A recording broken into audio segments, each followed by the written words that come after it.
new safety standards may complicate things for fire departments. That's just one of the things you'll want to hear about to start your day for Tuesday, July 16th. I'm Colin Shope, and this is WCBU's On Deck.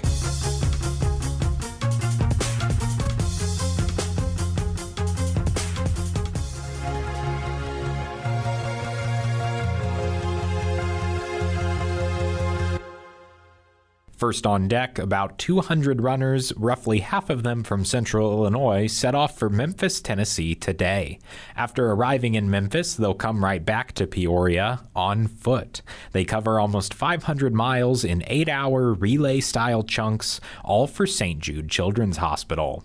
St. Jude Development Specialist Gina Seghetti says this is the 43rd annual Memphis to Peoria run. The event has raised over $25 million since it started in the early 80s. We freely share all of our research, and we are committed to helping drive the overall survival rate for cancer across the globe up to 20% to 60% in 2030. Seghetti says the runners, including some St. Jude Memphis employees, have been training with Thursday night runs for months. However, no matter how prepared you are, a cross-country trek like this one can get grueling. Running through Kentucky, Southern Illinois, it is hot months, and they run rain or shine as long as it's safe to do so, but they truly are putting their bodies through so much, all to support the kids of St. Jude. The Central Illinois squad of runners hits the road at 7 a.m. Tuesday. The cross-country run starts Wednesday morning at 11 a.m.,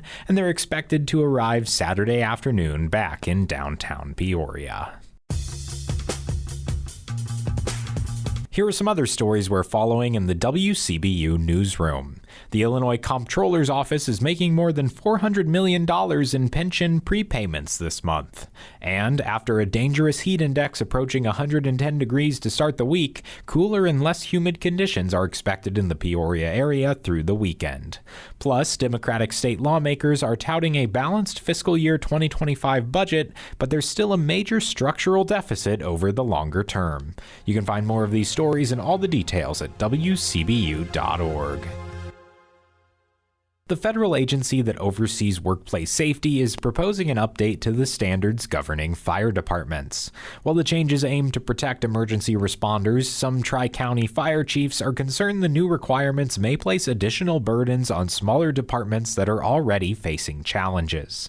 WCBU's Joe Deacon reports. The Occupational Safety and Health Administration, known commonly as OSHA, is seeking to modernize an outdated fire brigades standard that was first published in 1980. The proposed new emergency response standard would increase training requirements and medical screenings for firefighters. The changes also call for more frequent inspection of emergency vehicles and equipment replacement. For volunteer and hybrid fire staffs in the Peoria area, the new standards could be costly and time-consuming. David Tuttle is the Logan Travola Fire Chief and President of Peoria County's Association of Fire Chiefs. Any proposed standard that requires additional training, that requires additional physicals that departments may or may not be presently doing, obviously would have a monetary effect to it, plus the time for the firefighter to seek out the additional physicals. Tuttle says he has a staff of 40 volunteers serving Hannah City, Travola, and Lake Camelot. But he says many fire departments are having a difficult time meeting their staffing needs. The volunteer fire service nationwide has been struggling to not only retain firefighters, the age of the firefighters has dramatically increased over the years. We're not getting an influx of younger folks that are interested in volunteering for their local communities. Tuttle says OSHA's proposal could make it harder to recruit new volunteers and retain the ones they already have. We're already asking a lot of our volunteer fire responders to, respond on the calls for service. Our particular fire department in western Peoria County, we're responding on about 550 calls a year, which is up.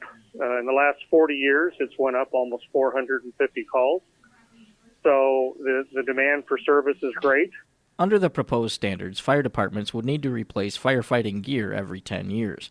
Additionally, the lifespan of emergency response vehicles would be limited to 20 years. Not all of our trucks are getting run every single day. So it's hard to put a year cap on a truck that mostly sits in the bay and is just used 30, 40 times a year, when over that 20-year lifespan, the truck is still good. That's Brandon Lanier, chief of the Dunlap Fire Department. Lanier oversees a hybrid department that staffs a full-time duty crew during the day, with a roster of about 25 volunteers on call in the evenings and overnight. We're already asking them to give up a ton of their time as it is, and this is just going to add more of a cost onto the fire department and onto their personal lives from being away from home. Lanier says he does see a positive side to OSHA's proposal. Some of the training standards are good because we should be training and preparing for that day when we're needed in our community, but some of them is going to be putting a time constraint onto our members and onto our staff that they're not going to be able to fill due to other obligations and other jobs.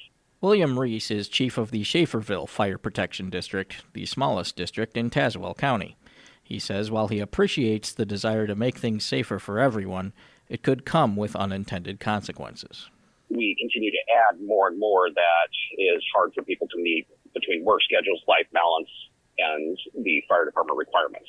Reese says his biggest concern is how volunteer departments already operating on tight budgets will be able to afford complying with the new regulations.